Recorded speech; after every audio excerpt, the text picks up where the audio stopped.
Bonsoir, chers amis, et bienvenue sur cette plateforme et que nous vous accueillons depuis déjà un moment. Vous êtes des habitués et si vous êtes nouveau sur la plateforme, eh bien, nous sommes contents de vous avoir et nous naviguons dans le livre de l'Apocalypse depuis un moment. Et ce soir, nous sommes au chapitre 6. Nous allons essayer d'étudier ce livre. Voilà, eh bien, tout de suite, nous y allons. Nous avons titré l'étude de ce soir des sceaux ouverts pour la démonstration historique et fantastique des pouvoirs de l'agneau. Alors, ce qu'il faut comprendre, chers amis, nous remettre à l'esprit, c'est que Jésus s'adresse dans le livre de l'Apocalypse à l'Église en particulier et à tous ces croyants, toutes ces brebis de quelque bord qu'elles soient, du nord, du sud, de l'est, de l'ouest. Et dans le premier chapitre, vous avez noté que Jésus se présente, il présente ses objectifs. Puis au chapitre 2, il va s'adresser directement à l'Église, l'emmener à reconnaître ses forces et ses faiblesses. Puis au chapitre 4, puisque le chapitre 2 et 3, c'est le chapitre réservé aux églises, au chapitre 4, il va donner la vision de la porte du ciel, on l'appelle la vision du ciel ouvert, ou la porte du ciel ouverte, où Jean va voir un certain nombre de visions, et ces visions-là vont nous amener à découvrir l'histoire de l'Église, l'histoire de l'humanité depuis les derniers temps. Alors, il faut bien comprendre que l'Apocalypse nous plonge directement dans les derniers temps et nous avons déjà vu et revu le fait que les derniers temps commencent avec Jésus. Donc, sitôt après son départ de la terre où il remonte vers le ciel, eh bien, l'histoire va démarrer avec les disciples et l'histoire de l'Église va continuer jusqu'à ce que Jésus à nouveau apparaisse sur les nuées des cieux pour prendre avec lui ses enfants, ses élus, tous ceux qui vont hériter du royaume des cieux et du royaume de la terre. Donc ce soir, nous poursuivons l'étude de ces visions que Dieu donne à Jésus-Christ, Jésus-Christ à son serviteur Jean et Jean à nous-mêmes, de façon à avoir toutes les informations cruciales sur la stratégie des deux adversaires, voire ennemis, c'est-à-dire le Christ et son adversaire de toujours, le serpent ancien, le diable, Satan, l'ange Lucifer, qu'on appelle l'ange déchu. Les deux ont des stratégies et nous allons ce soir découvrir ces stratégies à partir de l'étude du chapitre 6. On y va. Je regardai quand l'agneau ouvrit un des 7 sceaux et j'entendis l'un des 4 êtres vivants qui disait, comme d'une voix de tonnerre, « Viens !» Je regardai et voici parut un cheval blanc. Celui qui le montait avait un arc. Une couronne lui fut donnée et il partit en vainqueur pour vaincre. Quand il ouvrit le second sceau, j'entendis le second être vivant qui disait, « Viens !» Et il sortit un autre cheval roux. Celui qui le montait reçut le pouvoir d'enlever la paix de la terre, afin que les hommes s'égorgeassent les uns les autres, et une grande épée lui fut donnée. Quand il ouvrit le troisième sceau, j'entendis le troisième être vivant qui disait, « Viens !» Je regardai, et voici, parut un cheval noir. Celui qui le montait tenait une balance dans sa main. Et j'entendis au milieu des 4 êtres vivants une voix qui disait, « Une mesure de blé pour un denier et 3 mesures d'orge pour un denier, mais ne fais point de mal à l'huile et au vin. » Quand il ouvrit le 4e sceau, j'entendis la voix du 4e être vivant qui disait, « Viens !» Je regardai et voici parut un cheval d'une couleur pâle. Celui qui le montait nommait la mort. Se nommait la mort. Et le séjour des morts l'accompagnait. Le pouvoir leur fut donné sur le quart de la terre pour faire périr les hommes par l'épée et par la famine par la mort et par les bêtes sauvages de la terre. Quand il ouvrit le 5e sceau, je vis sous l'autel les âmes de ceux qui avaient été immolés à cause de la parole de Dieu et à cause du témoignage qu'ils avaient rendu. Ils crièrent d'une voix forte en disant, « Jusqu'à quand, Maître saint et véritable, tardes-tu à juger et à tirer vengeance de notre sang sur les habitants de la terre? » Une robe blanche fut donnée à chacun d'eux et il leur fut dit de se tenir en repos quelque temps encore, jusqu'à ce que fût complet le nombre de leurs compagnons de service et de leurs frères qui devaient être mis à mort comme eux. Je regardai, quand il ouvrit le 6e sceau, il eut un grand tremblement de terre. Le soleil devint noir comme le sac de crin. La lune entière devint comme du sang. Et les étoiles du ciel tombèrent sur la terre comme lorsqu'un figuier secoué par un vent violent jette ses figues vertes. Le ciel se retira comme un livre qu'on roule, et toutes les montagnes et les îles furent remuées de leur place. Les rois de la terre, les grands, les chefs militaires, les riches, les puissants, tous les esclaves et les hommes libres se cachèrent dans les cavernes et dans les rochers des montagnes. Et ils disaient aux montagnes et aux rochers, « Tombez sur nous et cachez-nous devant la face de celui qui est assis sur le trône et devant la colère de l'agneau. Car le grand jour de sa colère est venu. Et qui peut subsister? » Il nous suffit maintenant de poser au texte un certain nombre de questions. Alors, la première, ce sera « Pourquoi les sceaux ?» Alors, quand on lit Apocalypse 4, verset 1, Apocalypse 4, verset 1, regardez ce qui est dit. Après cela, je regardai et voici une porte était ouverte dans les cieux. Maintenant, que dit la suite? Qui nous lit? La première voix que j'avais entendue comme le son d'une trompette et qui me parlait dit, « Monte ici et je te ferai voir ce qui doit arriver dans la suite. » Donc, ce que nous allons étudier au chapitre 6, c'est ce qui fait référence à la suite. Qu'est-ce qui va arriver à la suite, dans la suite des temps? Donc, au moment où Jean reçoit la vision, eh bien, tout le temps qui va suivre, après qu'il aura reçu toutes ces visions, eh bien, Dieu va lui montrer ce qui va arriver dans la suite des temps. Donc, les sceaux font partie des événements qui doivent se dérouler dans la suite des temps. Maintenant, au chapitre 5, au verset 4, qu'a-t-il dit? Et je pleurais beaucoup de ce que personne ne fut trouvé digne d'ouvrir le livre ni de le regarder. Voilà. Jean est dans un état émotionnel particulier, il pleure, il est désolé et il réalise que ce qui va permettre le déroulement de l'histoire, ce qui va permettre à tous ces événements d'être connus, eh bien, ne peut pas arriver parce qu'il n'y a personne capable d'ouvrir le livre.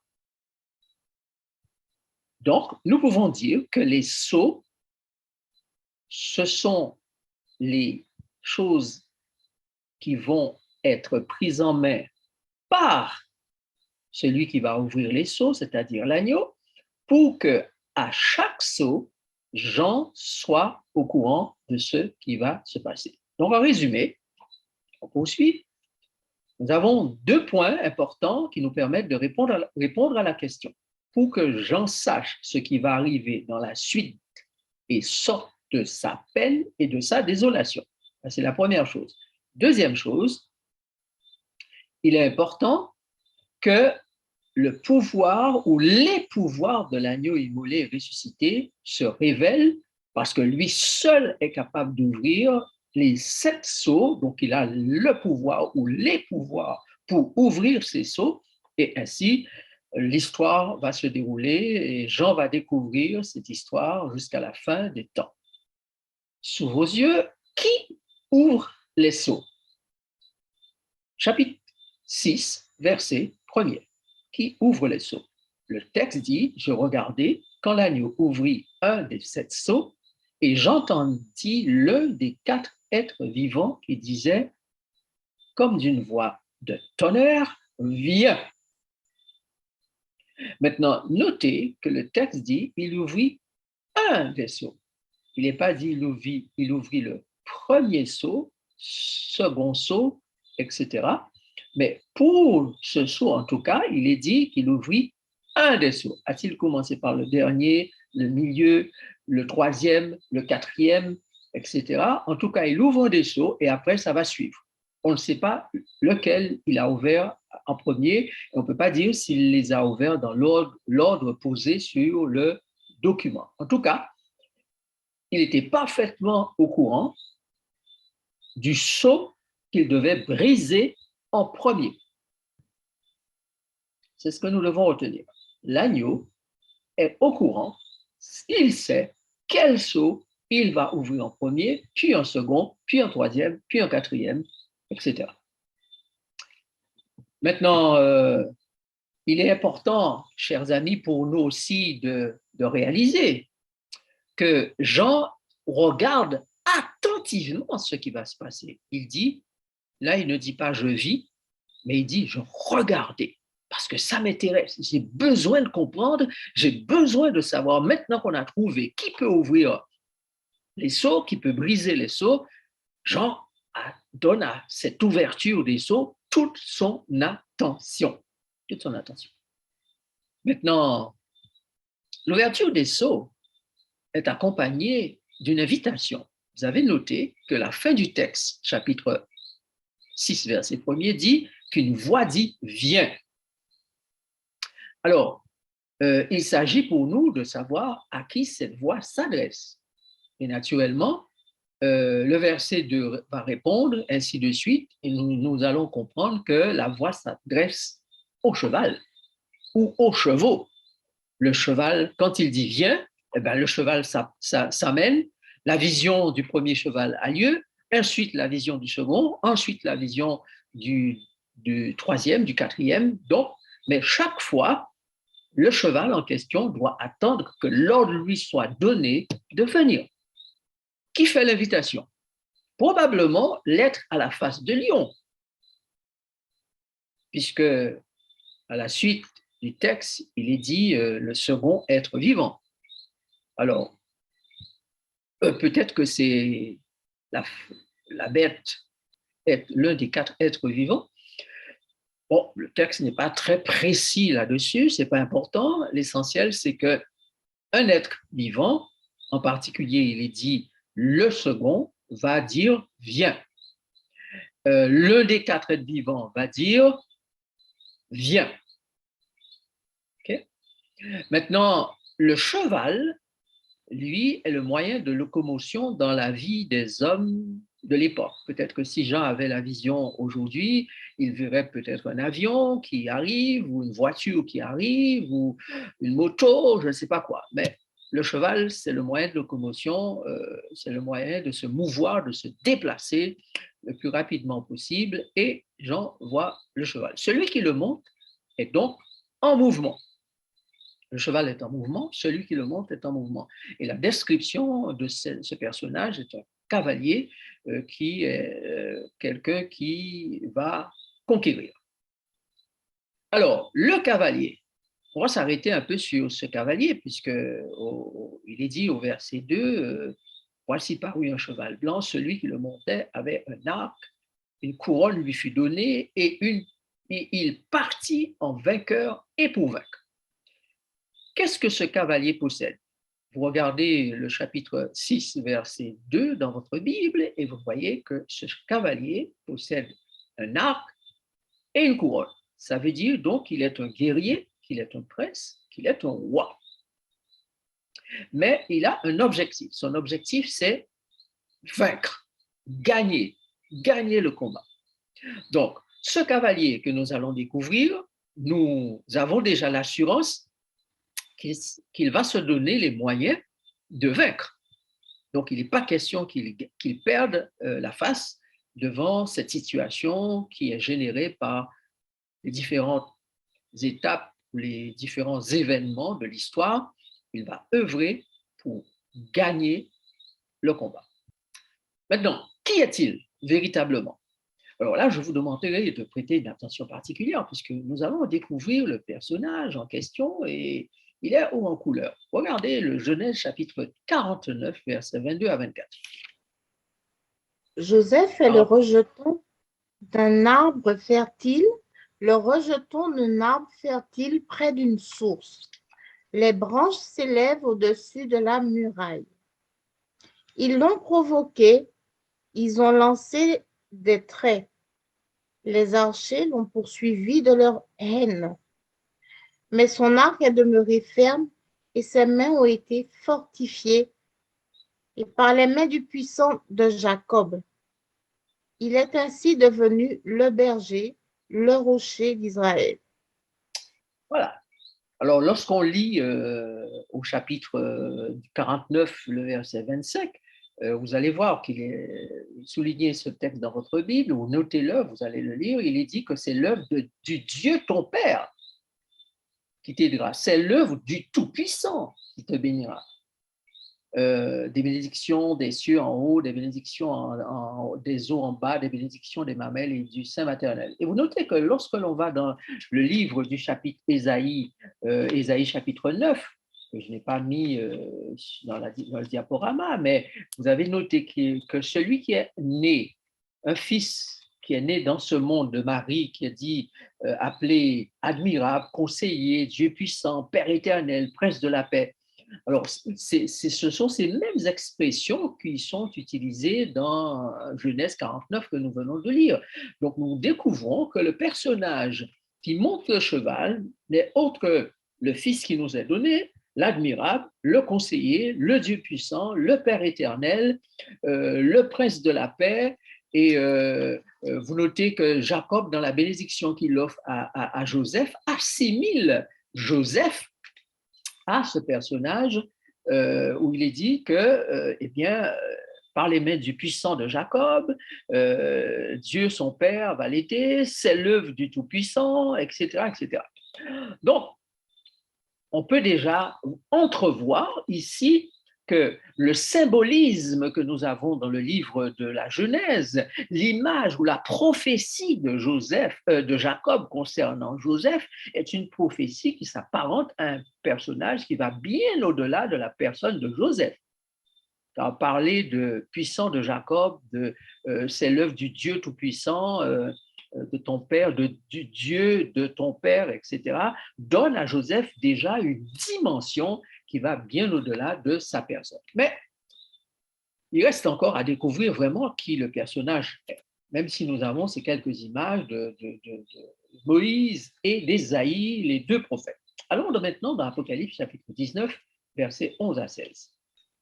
Puis je vis le ciel ouvert, et voici par un cheval blanc, celui qui le montait s'appelle fidèle et véritable. Il juge et combat. Ses yeux étaient comme une flamme de feu. Sur sa tête étaient plusieurs diadèmes. Il avait un nom écrit que personne ne connaît si ce n'est celui-même. Et il était revêtu de vêtements teints de sang. Son nom est la parole de Dieu. Les armées qui sont dans le ciel le suivaient sur des chevaux blancs, revêtus de félins blancs purs. De sa bouche sortait une épée aiguë pour frapper les nations. Il les pétera avec une verge de fer. Il foulera la cuve de vin de l'ardente colère du Dieu Tout-Puissant. Il avait sur son vêtement et sur sa cuisse un nom écrit, Roi des rois et Seigneur des seigneurs. Qui est-il? Vous avez trouvé? Bravo, bravo. C'est Jésus. Maintenant, si vous lisez Apocalypse 3, verset 14, vous allez voir que, comme c'est Jésus qui s'adresse aux églises, il dit, voici ce que dit l'Amen, le témoin fidèle et véritable commencement de la création de Dieu. Au chapitre 19, verset 11 que nous venons de lire, Jésus est appelé fidèle et véritable. Donc, c'est le même personnage. Donc, nous sommes en face de celui qui monte un cheval blanc. Il s'appelle le fidèle, le véritable. Il s'appelle Jésus. Il s'appelle le Fils de Dieu, le Fils de l'homme, le Dieu Tout-Puissant, le Père éternel, le Prince de la paix. Jésus est donc celui qui, avec tous ses pouvoirs, va ouvrir les opérations pour la découverte de la nouvelle histoire ou ère de l'humanité. De même que la première partie de l'histoire de l'humanité commence avec Adam, le mari d'Ève, c'est une partie d'échec, la deuxième phase de l'histoire de l'humanité va s'ouvrir avec le second Adam, le fils de l'homme, né de Marie, ayant Joseph, Marie de Marie. Dieu, le Père, comme son Père, va ouvrir cette deuxième phase et une histoire particulière va se dérouler aux yeux de Jean à travers les visions qu'il va recevoir. Et nous voulons avec Jean jeter un regard sur cette histoire et découvrir les choses terribles et merveilleuses qui vont se passer. À quelle époque sommes-nous? Au moment où Jean reçoit la vision pratiquement à la fin du 1er siècle, comment est décrite la communauté de Jésus à l'époque? Là où commence cette histoire. Le texte de Acte 4, verset 32 dit « La multitude de ceux qui avaient cru n'était qu'un cœur et qu'une âme. Nul ne disait que ses biens lui appartenaient en propre, mais tout était commun entre eux. » Comme on rêve que l'Église d'aujourd'hui puisse vivre de cet esprit-là, puisse pratiquer ces valeurs-là. Et la façon de vivre de cette Église est tellement belle, tellement extraordinaire, que la vision qui est donnée du début de l'histoire de l'Église, le début de l'histoire des enfants du second Adam, eh bien, la manière dont c'est décrit, c'est extraordinaire. Et le texte dit, il monte un cheval blanc. Parce qu'à l'époque, les choses sont d'une pureté, d'une beauté telle que Jésus se retrouve à la tête d'un groupe, de cheval. Parce que vous avez bien compris déjà que le cheval symbolise ce que Jésus dirige, ce qu'il conduit, son armée. Parce qu'en général, à l'époque, cette armée-là était montée sur des chevaux. Donc, les armées terrestres de l'époque étaient montées sur des chevaux. Donc, l'image, le symbolisme, c'est bien celui qui dirige une armée et qui la symbolise comme étant une armée qui est d'abord dans toute sa pureté. Blanc, cheval blanc. Suivant. Alors, notez que Jésus reproche déjà dans Apocalypse 4 à cette Église d'avoir perdu son premier amour. Ça veut dire qu'au début, cette Église avait un amour extraordinaire qui faisait l'admiration du ciel et de Jésus en particulier. Malheureusement, l'Église va perdre cet amour-là. Mais selon la prophétie, et nous le verrons plus tard dans nos études d'Apocalypse, l'Église doit retrouver, puisqu'elle doit recevoir la plénitude de l'esprit, la pluie de l'arrière-saison. Et le fruit de l'esprit, c'est l'amour, c'est la joie, la paix, la patience, la douceur, la bonté, la bienveillance, etc. Donc, quand l'Église va recevoir la plénitude de l'esprit, eh bien, nous pouvons nous attendre à un déferlement de l'amour, de la joie, de la paix, de la patience, de la douceur, de la bonté, de la bienveillance, de la maîtrise, etc., etc. Et l'Église va retrouver cette pureté, d'où l'image de la purification du sanctuaire. Alors, regardez comment traditionnellement nos chercheurs, nos théologiens, nos experts en théologie décrivent cette vision des chevaux ou des sceaux. Alors, le cavalier au cheval blanc est celui qui donne le mouvement de l'an 31 à l'encens. C'est le mouvement de l'Église apostolique, et notamment de cette fameuse Église d'Éphèse qui a perdu son premier amour. Donc, il y a à cette époque-là une rapide progression de l'Évangile et les choses vont à une vitesse extraordinaire et l'Évangile est proclamé dans l'Empire romain de l'époque qui, plus tard, vers l'an 300, va devenir un empire chrétien.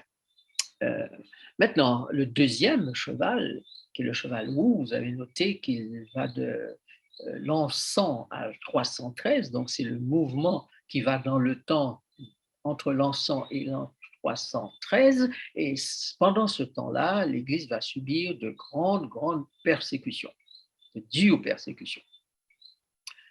Le cheval noir, eh bien, lui, c'est de 313 à 538, c'est le temps des ténèbres, c'est le temps des compromissions, c'est le temps de la famine spirituelle, c'est le temps de la disette spirituelle. C'est un temps particulièrement terrible pour l'Église. De 538 à 1517, c'est l'époque du Moyen-Âge, c'est l'apostasie générale.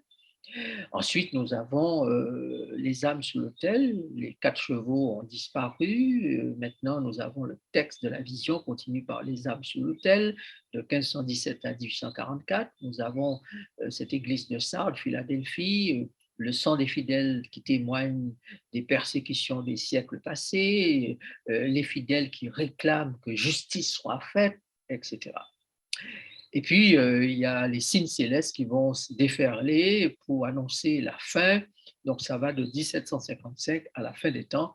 Là, on va retrouver le grand réveil spirituel, Philadelphie et Laodicée, et le soleil noir, la lune rouge, la chute des étoiles, les arois des nations.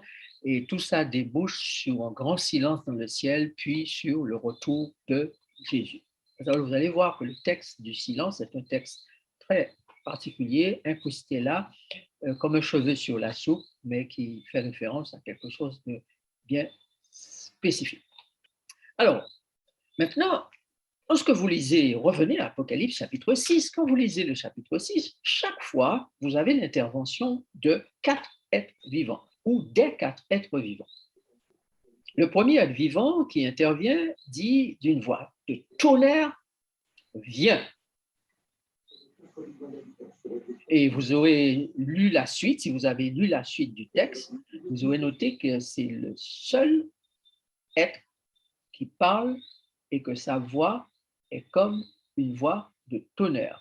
Et qui parle de voix de tonnerre parle de la voix de Dieu lui-même ou de Jésus, son Fils. Donc, le premier être vivant est bien celui qui a quelque chose de spécifique. Et nous allons le voir avec Ézéchiel tout à l'heure, mais remarquez les versets 1, 3, 5 et 7. Et nous allons essayer de faire une différence entre ces 4 êtres vivants dans leur façon de participer et de dire les choses. Je regardais quand l'agneau ouvrit un des 7 sceaux et j'entendis l'un des 4 êtres vivants qui disait, comme d'une voix de tonnerre, viens. Quand il ouvrit le second sceau, j'entendis le second être vivant qui disait, viens. Quand il ouvrit le 3e sceau, j'entendis le 3e être vivant qui disait, viens. Je regardai et voici parut un cheval noir. Celui qui le montait tenait une balance dans sa main. Quand il ouvrit le 4e sceau, j'entendis la voix du 4e être vivant qui disait, viens. Alors, vous aurez noté la nuance. La première voix parle comme une voix de tonnerre, puis toutes les autres voix semblent être équivalentes. La seule voix qui se distingue, c'est la voix du premier être vivant. Et elle s'apparente à la voix que nous avons ailleurs dans le texte biblique, qui est comme le bruit du tonnerre. Alors, pour ceux qui ont l'habitude, qui sont accoutumés avec le livre de l'Apocalypse, vous allez trouver un exemple de cela dans Apocalypse chapitre 10. D'accord? Donc, notez le texte d'Apocalypse chapitre 10 et vous allez voir qu'il y a un moment, les 7 tonnerres qui font entendre leur voix et au moment où Jean va écrire et qu'il lui dise de sceller ce qu'ont dit les 7 tonnerres et de ne pas l'écrire. Voilà. Maintenant, où retrouve-t-on cette invitation? Parce qu'il y a bien là 4 invitations. Chaque fois, il est dit viens, viens, viens. Regardez Apocalypse 22, verset 17. Et l'esprit et l'épouse disent viens, et que celui qui entend dise viens, et que celui qui a soif vienne, que celui qui veut prendre de l'eau de la vie gratuitement. Ce petit mot viens est une invitation universelle que Dieu lance à tous les humains afin qu'ils acceptent la vie éternelle offerte gratuitement. Donc, chaque fois qu'un des êtres vivants dit viens, n'est-ce pas? Ce viens s'adresse à un cheval. Mais chaque cheval est le symbole d'une entité en mouvement. Puisque le cheval va venir et va se lancer. Et ce cheval représente une entité en mouvement à la tête de laquelle se trouve chaque fois un personnage différent.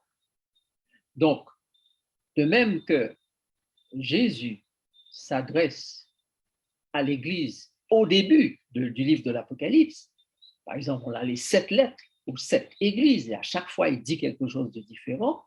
Là, dans l'ouverture des sceaux, chaque fois, il y a une adresse à un cheval pour faire connaître quelque chose, un état, une situation différente.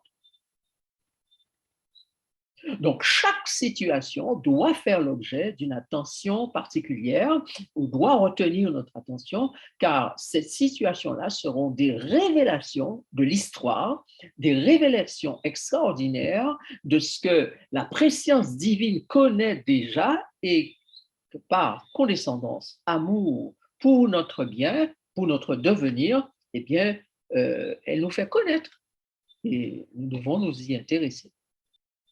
Donc, l'ouverture des sceaux est donc celle du dévoilement du plan divin de la grande campagne d'évangélisation du monde pour la victoire des saints du Très-Haut.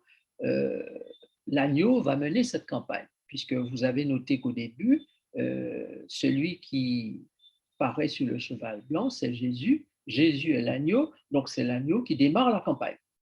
C'est lui qui monte le premier cheval. Et cette campagne, eh bien, il va la mener pour être vainqueur. Il part en vainqueur et pour vaincre. La campagne de Jésus pour le salut de l'humanité est appelée dans la Bible la campagne de la bonne nouvelle du salut, la bonne nouvelle de l'Évangile, qui est une puissance pour le salut de quiconque croit.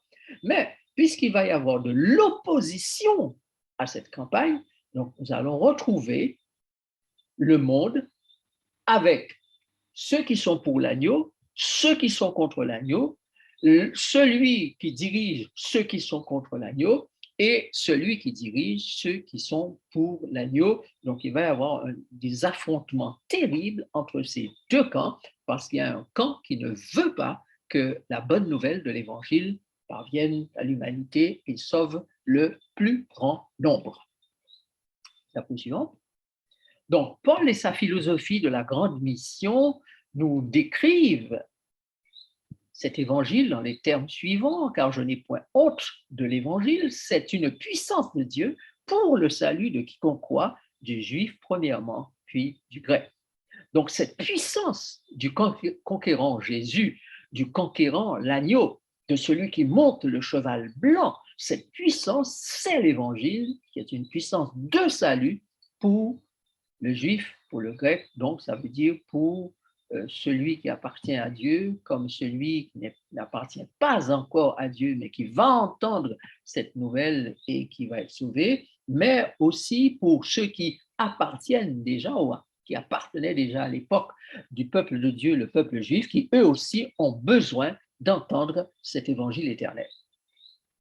Maintenant, pour mieux saisir la réalité des 4 êtres vivants au sein de cette grande mission, de cette grande ouverture des sceaux, nous avons à aller dans une petite rétrospective dans le livre d'Ézéchiel que nous avons vu ou étudié auparavant, lorsque nous avons étudié le chapitre 4 et 5 de l'Apocalypse. Mais auparavant, regardons ce que nous dit Apocalypse chapitre 4, verset 7.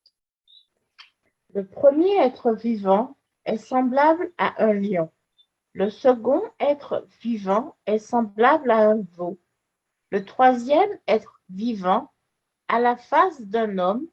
Et le quatrième être vivant est semblable à un aigle qui vole. Alors, si mon raisonnement est bon, et si vous qui m'avez suivi dans le raisonnement avez compris bien ce que je viens d'expliquer, vous êtes en mesure de répondre à ma question. Ma question est, parmi ces 4 êtres vivants, quel est celui qui ouvre le bal, qui ouvre les événements, qui ouvre le premier sceau? Alors, si l'on raisonne bien, le premier est semblable à un lion, le second est semblable à un veau, le troisième face d'homme, le quatrième être vivant est semblable à un aigle qui vole. Qui de ces 4 a une voix de tonnerre? Mystère? Boule de gomme? Avez-vous trouvé? Maintenant, nous allons à Ézéchiel, chapitre 1, verset 10.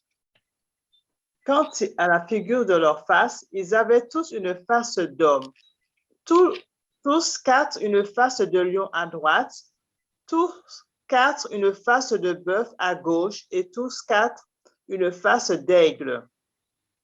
Alors, s'ils ont tous les 4 la même face et qu'il y a une des faces qui prononce quelque chose, combien d'entre eux prononcent la même chose? Tous les 4. C'est ça, vous avez trouvé. Puisqu'ils ont tous une face d'homme, tous une face d'homme, tous une face de lion, tous une face de bœuf, tous une face d'aigle. Donc, et comme c'est le premier qui présente, s'il présente avec sa face d'homme, ça veut dire que la face d'homme des autres va dire la même chose. Si c'est la face de veau qui parle, eh bien, c'est les 4 faces de veau qui vont parler, etc., etc. D'accord? Donc, vous avez noté qu'il y a dans ce texte de l'Apocalypse, chapitre 6, déjà, dans ce symbolise une unité parfaite. Dans l'armée de Jésus, chez le peuple de Jésus, dans l'Église de Jésus, il ne peut pas y avoir de division. C'est une harmonie, une unité parfaite. Et c'est tellement important que Jésus, avant de partir, alors qu'il était sur cette terre, a prié ardemment son Père pour que cette unité ait lieu. Donc, quand les autres êtres vivants vont prononcer leur bien, si le ton qu'ils utilisent est le même pour tous, donc il y a une harmonie qui se dégage des 4 bêtes chaque fois pour faire l'invitation. Donc ces 4 êtres vivants symbolisent différents aspects du caractère du Christ, homme, et de son armée de serviteurs. Et le caractère du Christ, c'est l'unité, l'harmonie, l'humilité, la douceur, la bonté, etc., etc. D'accord? Bien. Maintenant, ces animaux ont tous une nature humaine, tous une nature de lion, tous une nature de veau, tous une nature d'aigle. Ils ont le pouvoir, le caractère de ceux qui caractérisent l'animal ou les animaux en question.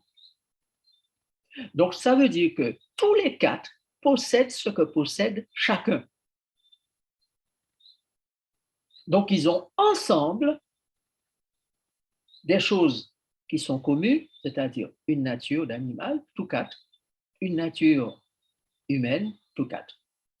Donc, en fait, ils ont 2 natures, hein. Soit ils sont animaux, soit ils sont humains.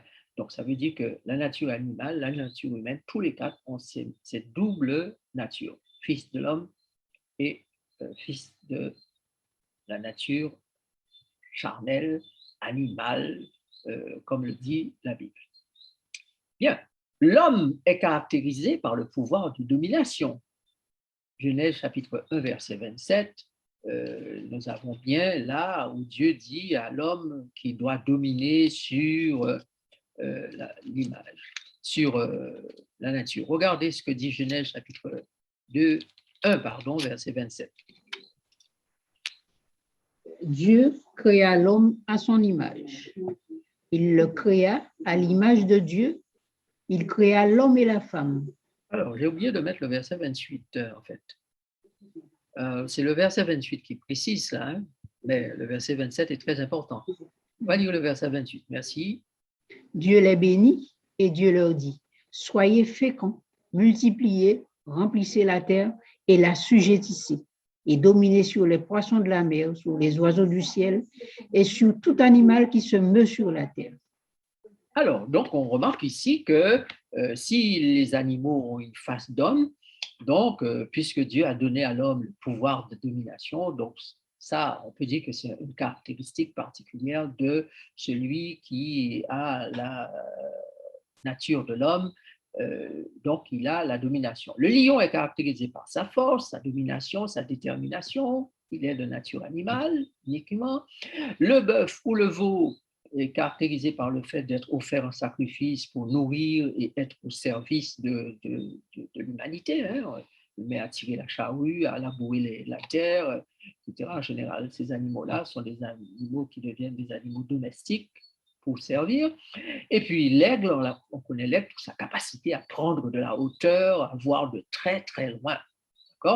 D'où le texte que vous avez lu, que l'agneau avait 7 esprits, que les animaux, que les 4 êtres vivants étaient entourés d'yeux de partout.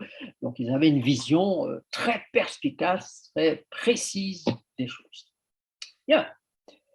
Donc, il nous faut comprendre que tous ces animaux sont censés être dominés par le premier Adam, c'est-à-dire le premier homme, puisque Dieu a donné la domination à Adam sur tous les animaux. Jésus, lui, qu'est-ce qu'il est? Il est le second Adam, n'est-ce pas? Donc, lui reçoit aussi la capacité de dominer. Voilà pourquoi il dit dans Matthieu 28, verset 18, que tout pouvoir lui a été donné. En plus, il est le Fils de l'homme, la postérité. Alors, il est important pour vous, pour nous, de garder à l'esprit ces caractéristiques de Jésus, ces caractéristiques en tant que fils d'homme. Alors, nous allons regarder rapidement ces 3 textes que vous allez souligner dans vos Bibles. Lorsque vous aurez besoin de les retrouver, ce sera plus facile. Dans Daniel chapitre 7, verset 13 d'abord, Galates 3, verset 16 et Matthieu 28, 18. Je regardais pendant mes visions nocturnes, et voici, sur les nuées des cieux, arriva quelqu'un de semblable à un fils de l'homme. Il s'avança vers l'Ancien des jours, et on le fit approcher de lui. OK, donc regardez bien, ici, celui qui s'approche de l'Ancien des jours s'appelle Fils de l'homme. Suivant. Or, les promesses ont été faites à Abraham et à sa postérité. Il n'est pas dit « et aux postérités », comme s'il s'agissait de plusieurs, mais en tant qu'il s'agit d'une seule, et à ta postérité, c'est-à-dire à Christ.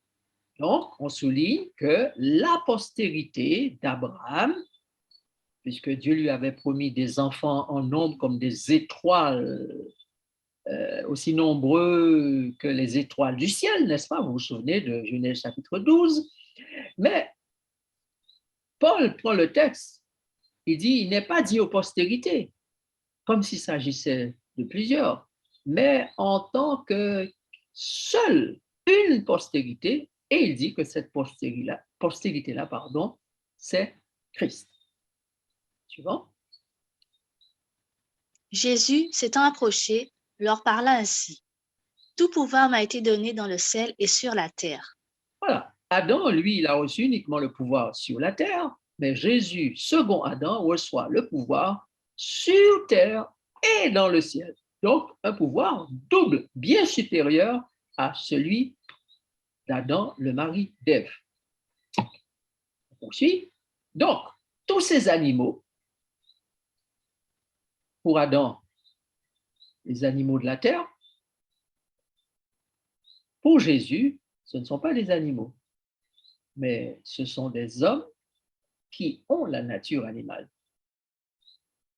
Voilà pourquoi dans le texte de l'Apocalypse, nous avons des bêtes ou des êtres vivants qui ont les deux natures, homme, animal. Donc, l'Apocalypse ne s'intéresse pas aux bêtes des champs.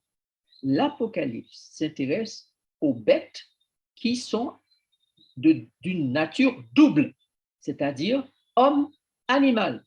Donc, chaque fois que vous verrez le mot bête dans l'Apocalypse, il s'agira des êtres humains qui ont une nature double, une nature humaine et animale. Suivant. Donc, ces êtres vivants font l'invitation parce qu'à chaque dévoilement de l'histoire, par l'ouverture des sceaux, ils sont hautement concernés. Ces sceaux me semblent donc être l'histoire de l'humanité depuis la venue du cavalier, le premier, le conquérant, jusqu'à la manifestation de la colère de l'agneau et de la prise du règne, puisque le texte d'Apocalypse 6 se termine par la colère de l'agneau. Donc, première conclusion de notre part que vous allez retenir, les 4 sceaux, ce sont une série d'événements qui sont au cœur de l'histoire de l'humanité et de l'Église et qui se déroulent depuis la première venue de Jésus-Christ et particulièrement la naissance de l'Église jusqu'au retour prochain de Jésus qui est appelé l'agneau de Dieu qui ôte le péché du monde, qui est appelé Père éternel, Prince de la paix, Dieu puissant, Fils de l'homme, Fils de Dieu, souverain sacrificateur. En fait, Paul dit qu'il est tout en tous. Voilà. Et pour tous. Maintenant, dans ces 8 premiers versets concernant l'ouverture des 4 premiers sceaux, nous avons donc l'agneau qui décèle ces sceaux-là, les cavaliers ayant chacun une mission pour la terre et ses habitants, les êtres vivants qui font l'invitation, les chevaux qui se mettent en mouvement et les événements qui vont affecter les habitants de la terre. Donc voilà la révélation, l'extraordinaire révélation des sceaux et particulièrement des 4 cavaliers, des 4 chevaux qui vont être lancés lorsque chaque être vivant va dire « viens ». Les chevaux sont donc en mouvement et ces chevaux semblent être lancés jusqu'au bout de la course. Aucun ne remplace l'autre. Tous 4 symbolisent des mouvements et événements qui vont jalonner l'histoire de l'humanité jusqu'à ce que l'agneau et son armée prennent le pouvoir. Vous comprenez qu'il est très important pour nous de nous intéresser à ces chevaux parce que ceux-là sont intéressants quand il s'agit de comprendre l'histoire de ces animaux. Donc, chers amis, à chaque époque, une invitation est lancée. Cette invitation reçue va générer des choses peu agréables pour ceux qui aiment l'agneau. L'agneau lance un mouvement, mais le mouvement va recevoir une opposition. Et cette opposition va générer de la souffrance, de la persécution, des douleurs diverses, morales, mentales, sociales, etc., etc. Ça ne va pas se faire sans difficulté. D'ailleurs, Jésus l'a dit à ses disciples, vous aurez des tribulations dans le monde, mais prenez courage, j'ai vaincu le monde. Vous serez persécutés, leur dit-il, etc., etc. Donc, aujourd'hui, nous comprenons que les sceaux ouvrent une histoire qui a un bon côté, de belles choses vont se passer, mais aussi des choses laides, des choses terribles. Le premier pouvoir de l'agneau va donc être exercée. Et dans Genèse chapitre 49, versets 23 à 24, nous avons lu au départ le texte qui suit. Ils l'ont provoqué, ils ont lancé des traits, les archers l'ont poursuivi de leur haine, mais son arc est demeuré ferme et ses mains ont été fortifiées par les mains du puissant de Jacob. Il est ainsi devenu le berger, le rocher d'Israël. Donc, on réalise ici que l'agneau a un pouvoir. Le pouvoir se trouve dans son arc. Mais ses ennemis ont aussi un pouvoir, et leur pouvoir se trouve dans leur arc. Ils utilisent leur arc pour lancer des flèches contre Joseph, donc contre Jésus. Mais l'arc de Jésus demeure ferme, ses mains ne tremblent pas car elles sont fortifiées du puissant de Jacob, et par l'action qu'il mène fermement contre les autres, il est décrit comme étant le berger, le rocher d'Israël. Très paradoxal, n'est-ce pas? On est dans un combat et au lieu de parler du général, au lieu de parler du soldat, au lieu de parler du conquérant, on parle du berger et du rocher. Ça veut dire que l'arc de Jésus n'est pas du tout de la même nature que l'arc qu'utilisent ses ennemis. Et on peut dire ici que l'arc de Jésus, c'est l'arc spécifique parce que le pouvoir est tout autre. Diapo suivant. Si l'arc des archers qui le poursuit est la haine, l'arc de Jésus est le contraire. Donc on peut dire qu'au lieu de la haine, c'est son amour de divin berger et de pierre, de rocher d'Israël, c'est-à-dire qu'il protège pour ramener à lui ces brebis piétinées, maltraitées, qui sont dans une autre bergerie. Donc Jésus a une arme qui s'appelle l'amour du berger pour ses brebis. Jésus a un arc qui s'appelle rocher d'Israël, la pierre, la chose solide, fondée, sur laquelle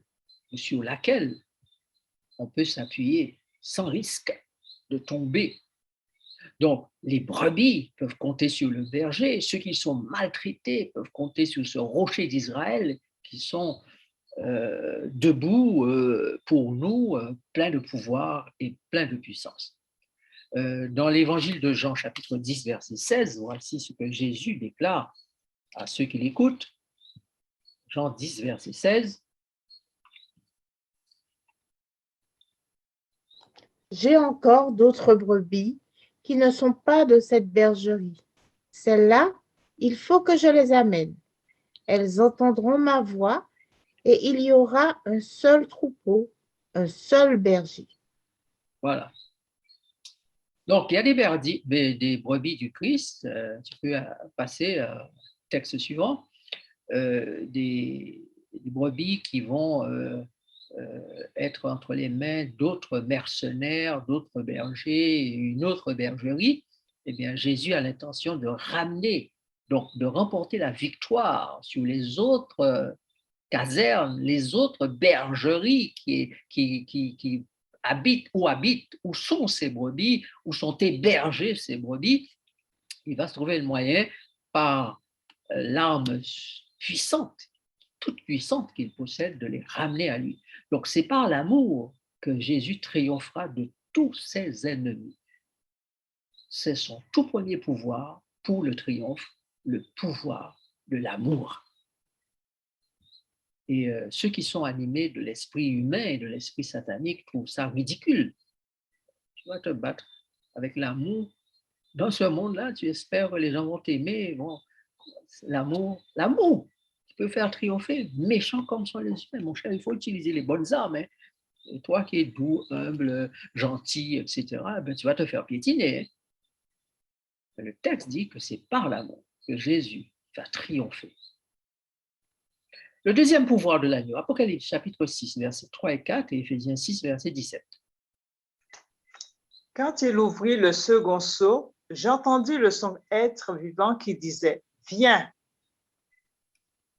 Et il sortit un autre cheval roux. Celui qui le montait reçut le pouvoir d'enlever la paix de la terre, afin que les hommes s'égorgeassent les uns les autres, et une grande épée lui fut donnée. Prenez aussi le casque du salut et l'épée de l'esprit, qui est la parole de Dieu. Alors, on comprend ici que Jésus fera en sorte que tout ce qui va arriver tourne à son avantage, n'est-ce pas? Vous avez noté au chapitre 6, le texte dit au verset 4, enlever la paix de la terre afin que les hommes s'égorgeassent et que les uns et les autres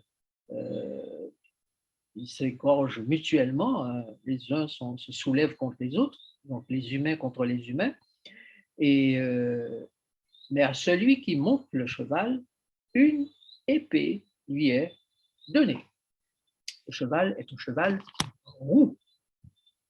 Donc, ce qui nous laisse bien comprendre que la couleur est la couleur rouge sang, la couleur du sang. Ça veut dire que le sang va être versé, d'abord le sang du Christ, puis le sang de ses martyrs, de ses disciples, et puis le sang des êtres humains entre eux, qui va être aussi versé. Donc, l'épée va parler. Mais celle qui va particulièrement s'exercer à parler, à œuvrer, à agir, à transpercer, c'est l'épée de l'esprit, la parole de Dieu. Elle a été si puissante, cette épée-là, au milieu des persécutions physiques, politiques, sociales, économiques, perpétrées contre les croyants, les chrétiens. Cette épée-là a travaillé avec une telle ardeur que l'Empire romain persécutrice se sera christianisé. Il aura été évangélisé malgré les millions de morts, malgré les centaines et les dizaines de milliers de persécutés. L'Empire romain sera christianisé, évangélisé. Donc, qui va triompher? Qu'est-ce qui va triompher? Le Christ va triompher. L'épée de son amour, son arme puissante va triompher. Sa parole va triompher. Donc, après l'amour, nous avons la parole, le deuxième pouvoir de l'agneau. De même, et bientôt, la planète entière verra la gloire de Dieu. Malgré tous les ténèbres que le diable voudra faire régner sur cette terre, Jésus et son armée vont triompher royalement de toutes les puissances du mal. Soulignez Ésaïe 60, versets 1 à 5, et là vous verrez que la gloire de Dieu va couvrir la terre. Nous n'allons pas avoir le temps de lire tous les textes, mais je vous les donne, je les souligne pour que vous puissiez les noter. Dans Ésaïe, il est dit, les ténèbres couvrent la terre et l'obscurité les peuples, mais sur toi, l'Éternel se lève, sur toi, sa gloire apparaît. Dans Apocalypse chapitre 18, verset 1er, là encore, il est dit que après, je vis descendre un ange qui avait une grande autorité et la terre fut éclairée de sa gloire. Donc, il est clair que le Christ a l'intention d'éclairer la terre de sa gloire. Donc, nous avons eu des persécutions, du sang versé, il y en a eu. La persécution de Néron, à laquelle la tradition attache les martyrs de Pierre et de Paul de Tarse, la persécution de Septime Sévère, la persécution de Maximin le Thrace contre les chrétiens, persécution de Domitien contre les chrétiens, persécution de Trajan, d'Adrien, d'Antonin, de Marc Aurèle, tout ça, des empereurs romains, de Septime Sévère à nouveau en 202, persécution sous Maximin le Thrace et persécution sous Décius. Nous aurons des persécutions sous Valérien, Aurélien, Dioclétien, Maximien, Constantin en 312 et finalement l'Empire romain, ou conquis plutôt par le christianise. Le troisième seau est ouvert et là, nous avons lu qu'il nous est dit que la préservation est faite pour l'huile et le vin. Une mesure de blé pour un denier, 3 mesures d'orge pour un denier, mais ne fait point de mal à l'huile et au vin. Donc, la préservation de l'huile et du vin est significative. Mais les céréales mentionnées ici, le blé, l'orge, ce sont les céréales principales qui permettaient de faire le pain que les gens mangeaient à l'époque. Donc, l'idée du pain est introduite ici, de la nourriture, mais c'est aussi l'idée de la parole de Dieu, le symbolisme de la parole de Dieu, puisqu'il est dit la parole de Dieu est appelée le pain venu du ciel. Donc, le texte nous dit que le pain physiquement sera devenu très rare, mais la parole de Dieu aussi sera devenue rare, chère, difficile à obtenir, à lire à cette époque du Moyen-Âge. Mais qu'est-ce qui sera toujours possible? Eh bien, l'huile et le vin vont demeurer. Et l'huile symbolise, comme nous l'avons déjà vu, le Saint-Esprit, et le vin, c'est le symbole du sang versé.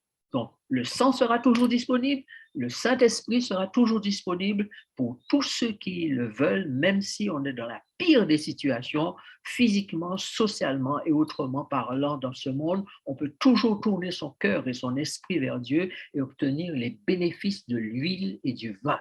Les bénédictions, c'est ce que nous avons lu dans Genèse chapitre 49, lorsque Jacob a prononcé la bénédiction sur Joseph, et vous avez vu combien de bénédictions Jacob a prononcées sur ce fils.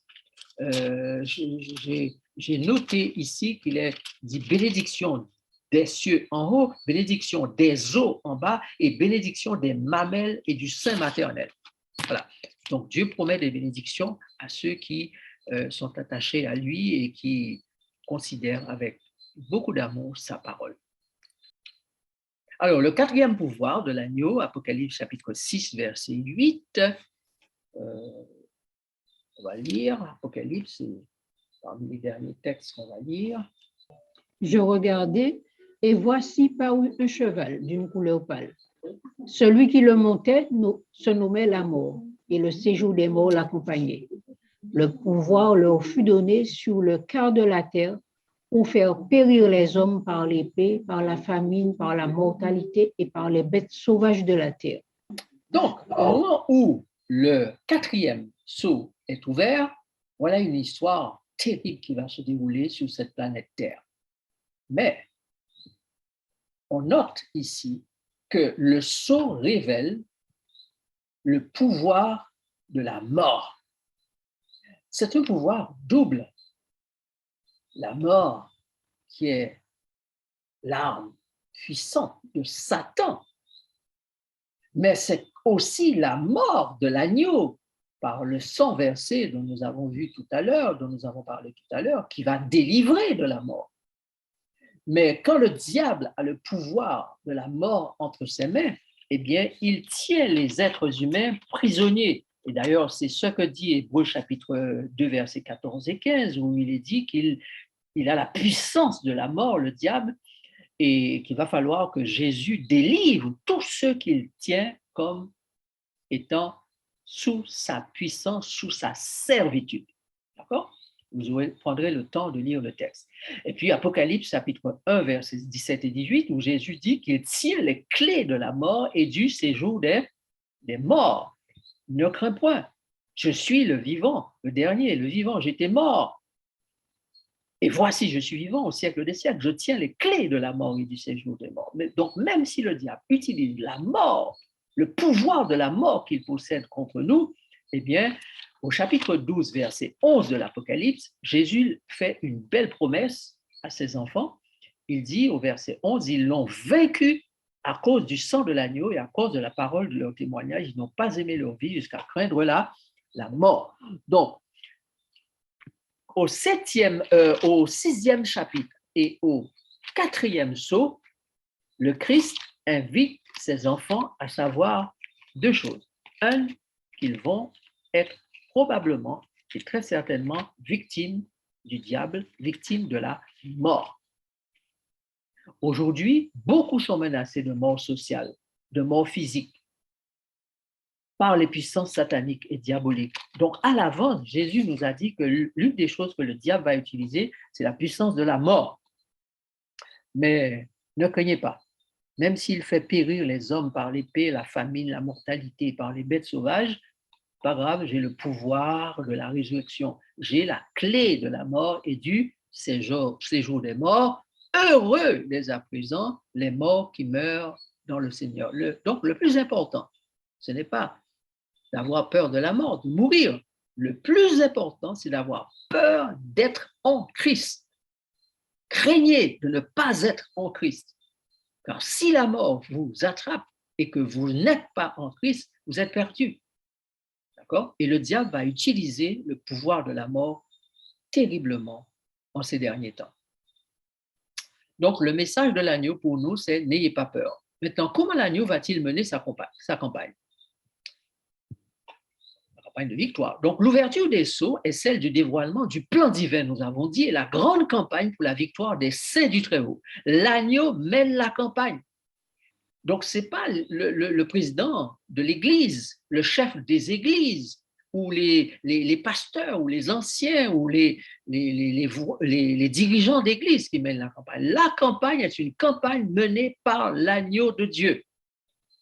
Et qu'est-ce qui va accompagner cette campagne d'évangélisation du monde?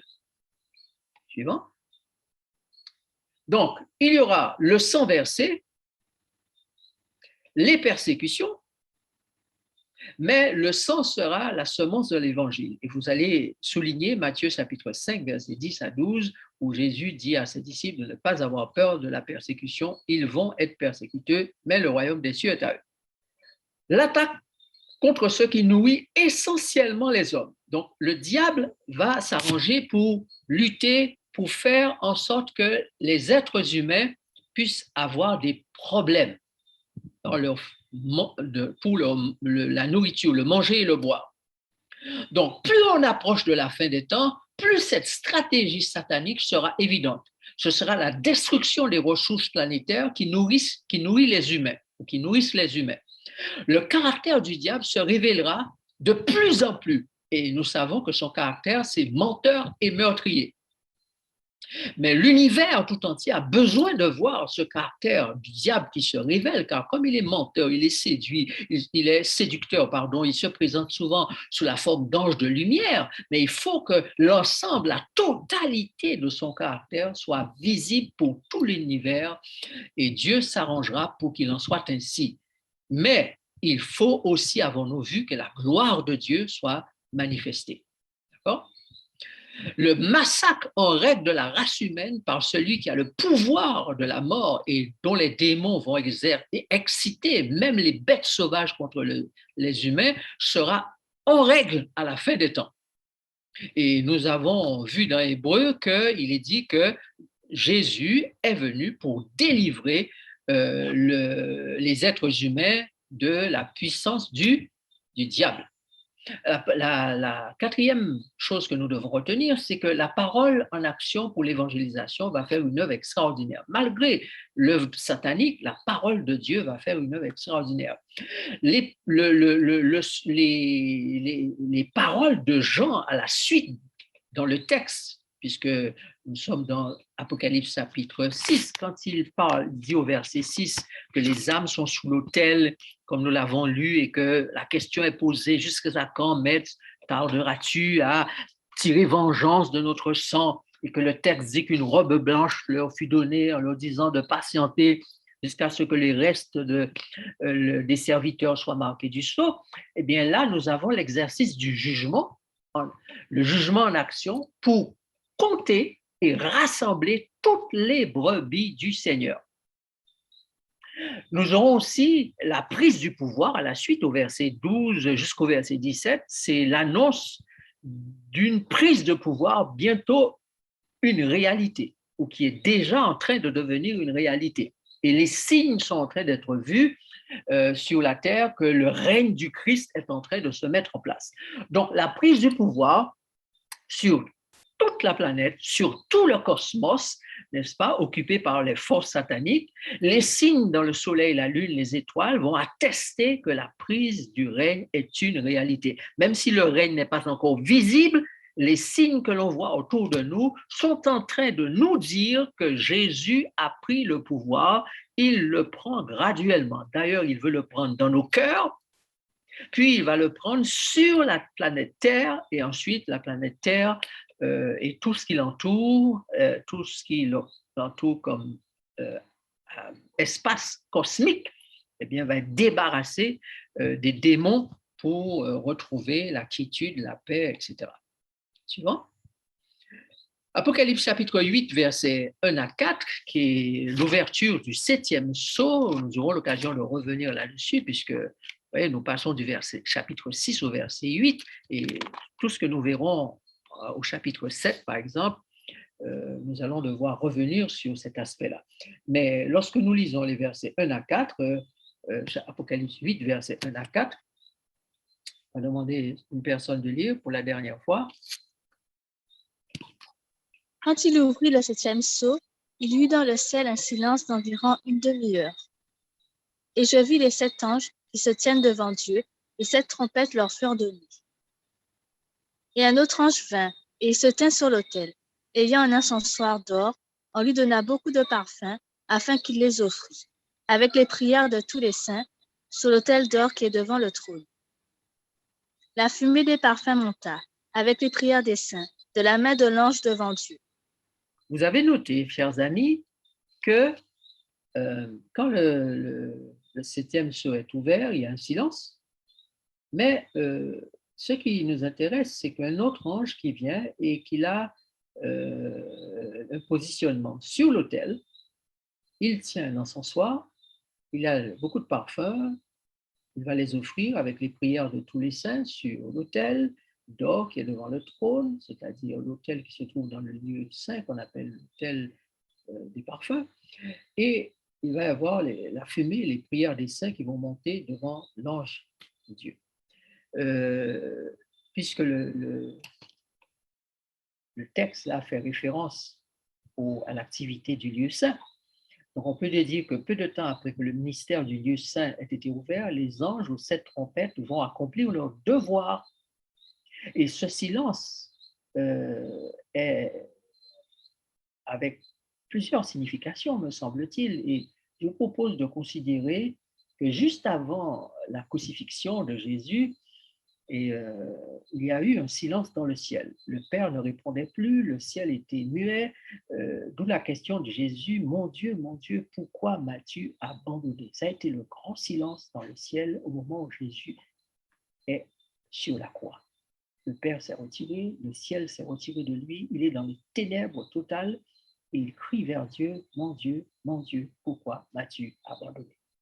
Donc je propose de comprendre que, vu le lien avec les activités du lieu saint, du sanctuaire terrestre qui commence en l'an 34 après la crucifixion de Jésus, que le silence dont il est question ici fait d'abord référence à ce qui s'est passé avant ou pendant la crucifixion, quand Dieu a fait silence, il s'est retiré et son fils était tout seul à fouler au pressoir.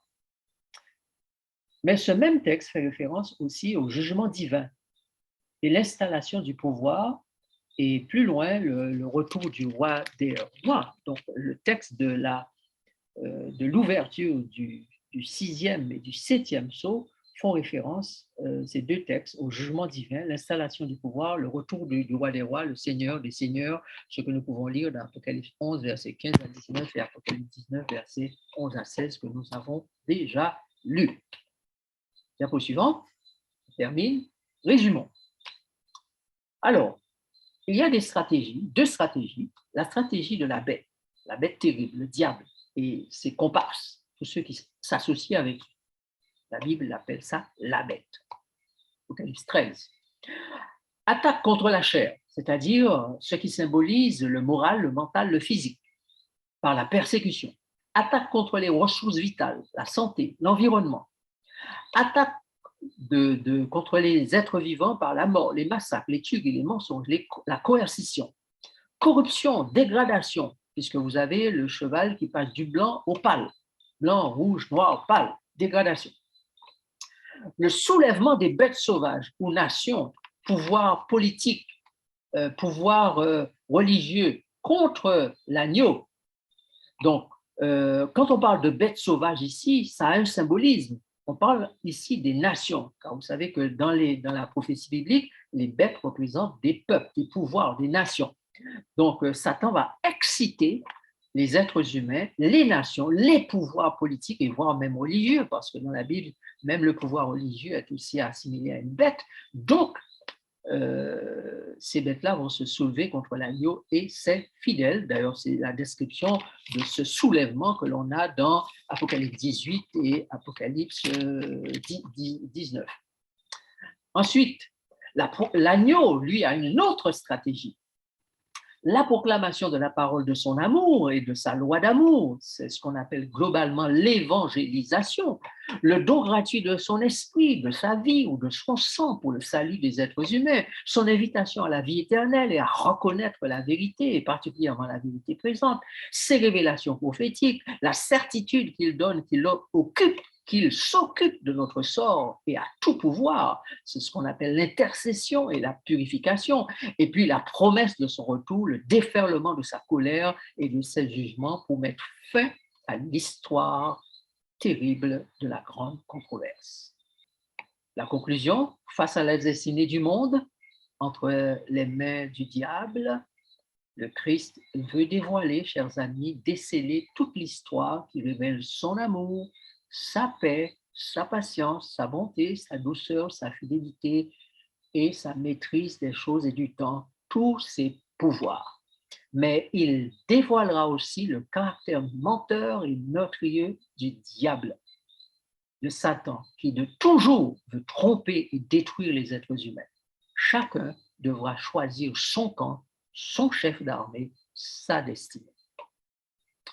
Dans quel camp veux-tu être? Notre Père, nous te remercions pour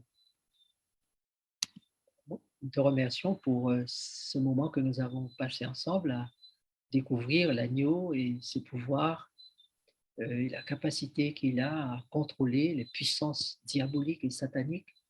Et malgré les persécutions, les difficultés de tout genre, donner du courage à ses élus, à ses enfants, à ses brebis, à ses saints, de façon à ce qu'ils traversent l'épreuve avec courage et fidélité et puissent vaincre avec lui. Nous savons que les choses vont devenir de plus en plus difficiles pour nous sur cette planète, tandis que les jours, les mois et les années avancent. Et nous voudrions nous aussi recevoir de toi cette même assurance pour que nous gardions la paix dans nos cœurs, le courage, la détermination d'être fidèles et persévérants quoi qu'il arrive. Fais donc du bien à chacun d'entre nous, que ton esprit nous anime, nous instruise et nous prépare. Au nom de Jésus. Amen.